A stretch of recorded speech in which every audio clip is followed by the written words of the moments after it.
السلام عليكم. صل على الحبيب وخليك من ربك قريب. اللهم صل وسلم على سيدنا محمد. غيبة طويلة بس ادعوا لي بالشفاء، لأني بمر بمرحلة مرضية جدا صعبة. ادعوا لي إن الله يشفيني، ويمكن يكون فيكم أحد عند الله قريب بإذن الله. اليوم في قصة حلوة حابب إني أقصها عليكم.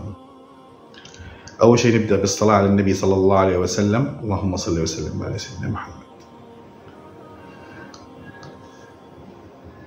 صعوبة الرزق، صعوبة الحصول على المال، قسما بالله الناس بتشوفها جدا صعبة،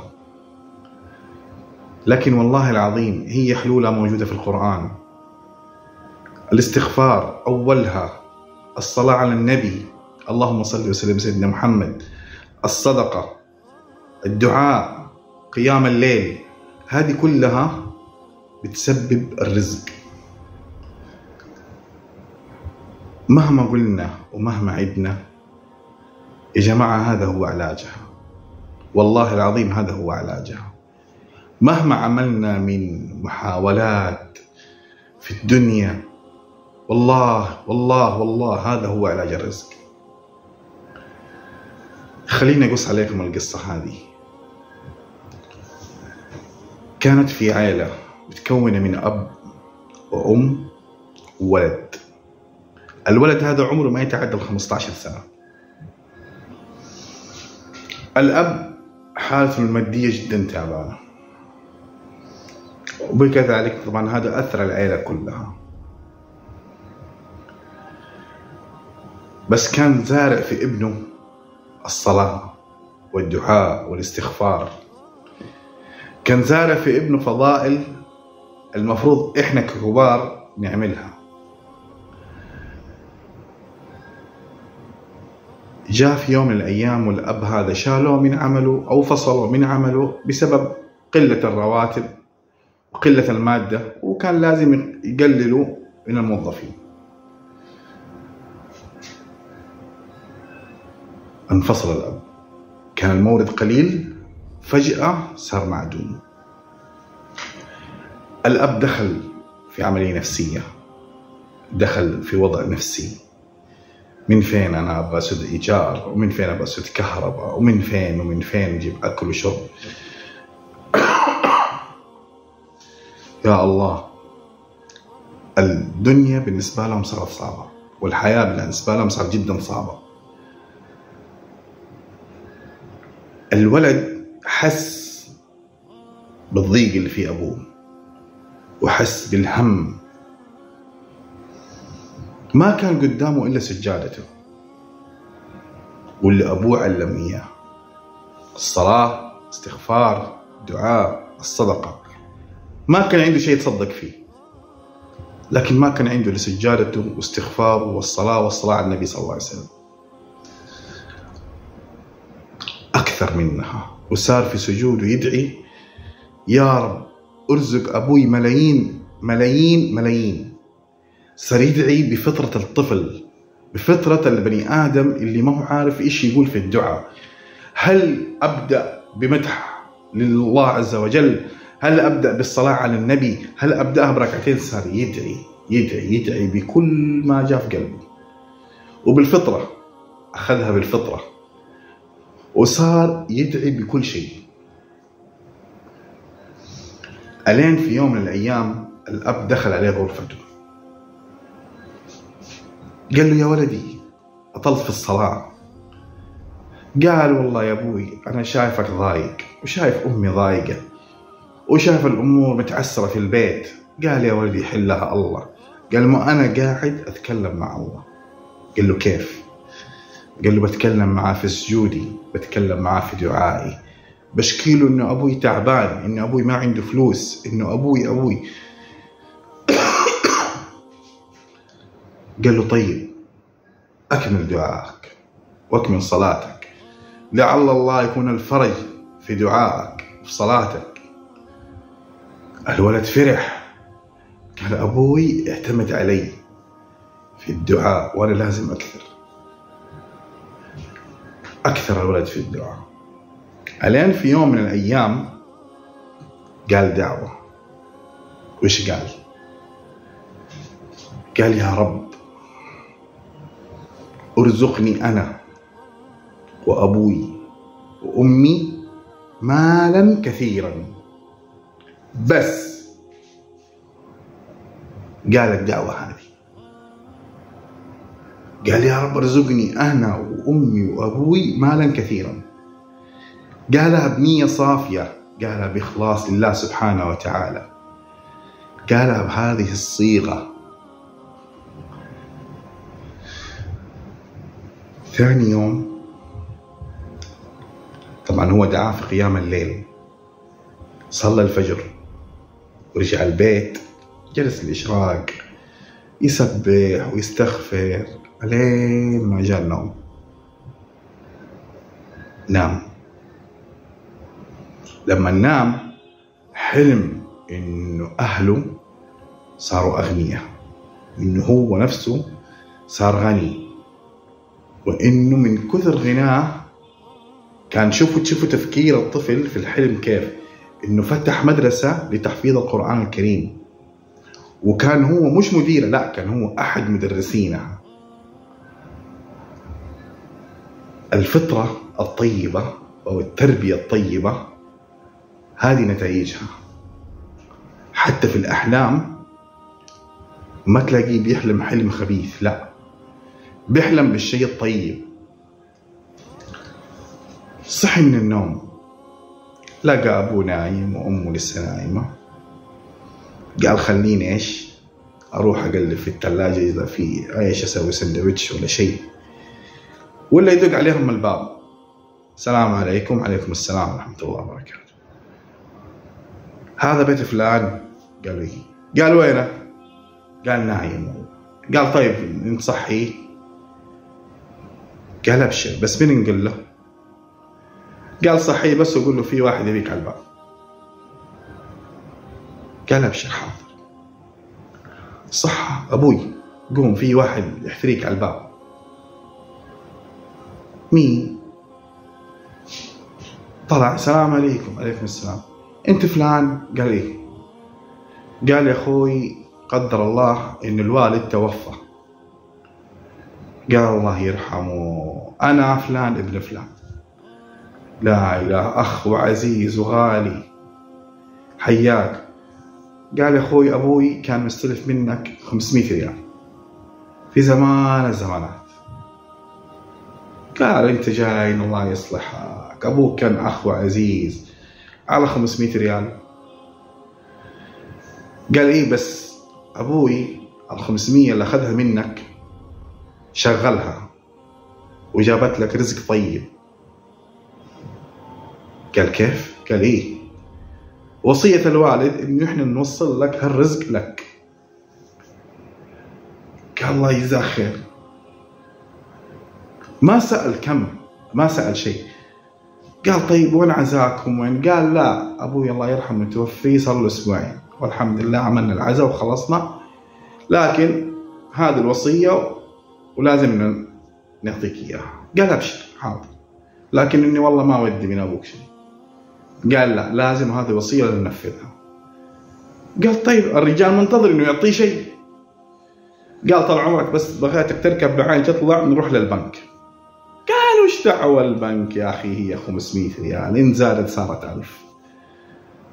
الرجال ضحك، قال والله إنك رجال طيب وعلى نياتك، لكن تفضل معي نطلع للبنك. طلع للبنك. قال له عندك حساب في البنك؟ قال لي والله عندي حساب في البنك الأهلي كان ينزل عليه الراتب تبعي. قال طيب يلا قضينا على البنك الأهلي. راحوا للبنك، دخل الولد السلام عليكم. عليكم السلام. معروف في البنك عميل ذهبي. السلام عليكم. عليكم السلام. قال بغيت أحول 5 مليون ريال سعودي لحساب الرجال هذا. الرجال جلس على الكرسي. إيش 5 مليون؟ أنت إيش تتكلم؟ أنت إيش تقول؟ قال لي والله هذا نصيبك من القروش اللي أبوي شغل لك إياها. قال بس بغيت أسألك، هالمبلغ اللي أنت مسلف أبوي من كم سنة؟ قال والله ما أدري. قال له إذا المعاملة التشغيل المبلغ هذا يتعدى 25 سنة. قال وإيش المبلغ ذا اللي يجيب المبلغ ذا الكبر ده كله؟ قال دخلها في أسهم، ودخلها وكل ما ربحت أكثر دخلها في المناقصات وشغلها هنا وهنا. قال وجابت هذا كله؟ قال لي والله، وهذا حلال زلال لك. المهم وهم بيتكلموا مع خدمة العملاء، الولد قام وقال معلش بس جاني تليفون بقوم. فالرجال فضولي، خدمة العملاء بيضحك عليه.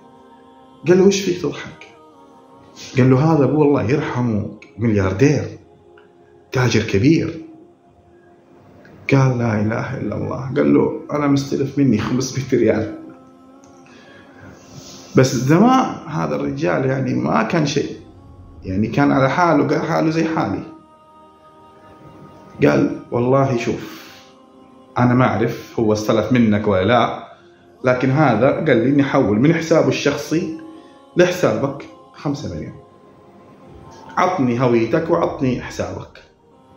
عطى الهوية، طلع رقم حسابه، عمل له التحويل. رجع الولد قال ها يا اخوي قضينا خلصنا الموضوع؟ قال لي خلصنا، صار بحسابه 5 مليون. قال لي يا ولدي انت متأكد؟ لا يكون تشابه اسماء. قال لا والله مو بتشابه اسماء، وانا لما شفت بطاقتك تأكدت. قال لا اله الا الله. طيب الله يجزاك خير، ايش تبيني اقول لك؟ الله يجزاك خير.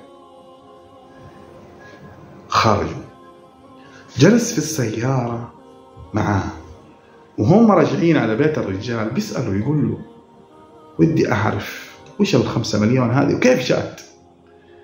قال أبوي الله يرحمه كان يشغلها بالأسهم، وكان عنده شركة مقاولات، وكان حاطك شريك معاه، وتاجر بالمواشي، وعمل كذا حاجة والله رزقك هالمبلغ، وهذا حلال زلال لك. قال وين بغيت 500 فوقها تفضل. قال ايش 500 اي 500؟ قال خلاص الموضوع انتهى. رجع البيت، اول ما دخل حط كذا، حط المفتاح، بتذكر مين؟ ذكر ولده. فتح الباب، السلام عليكم. عليكم السلام. قال زوجته وين الولد؟ قالت له بغرفته. قال لا ناديه. ابشر تم. نادوا الولد، قال له تعال علمني وش قلت لرب العالمين. قال يا ابوي وش فيه؟ انا كنت نايم والله ما ادري وش فيه. قال يا ولد علمني وش من دعوة دعيتها الله رزقنا. الولد فرح، صح من النوم، قال من جدك ابوي الله رزقناه. قال ايه؟ قال ان الله رزقك وظيفة. قال لا اكثر. قال وش الله رزقك؟ قال الله رزقني 5 مليون ريال. زوجته قالت نعم من وين لك؟ الولد قال كيف ابوي؟ قال اقعدوا واعلمكم السالفة. جلسهم وعلمهم السالفة. الولد بدأ يفتكر، يا رب ارزق امي وابوي مال كثير، ارزقني ارزق امي وابوي مال كثير. دعوة ما فيها تكلف، بس فيها صفاء نية.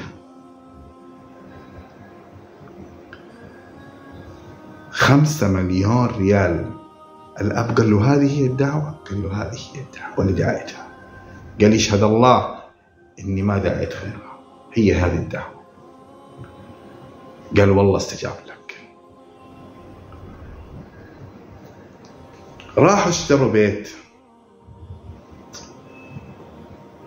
وسكنوا فيه، اشتروا أكل وشرب، والأب فتح له سوبر ماركت وبدأ يشتغل فيه. فجاء الولد قال أبوي بدي أعاونك في السوبر ماركت، يا أبي أشتغل معك.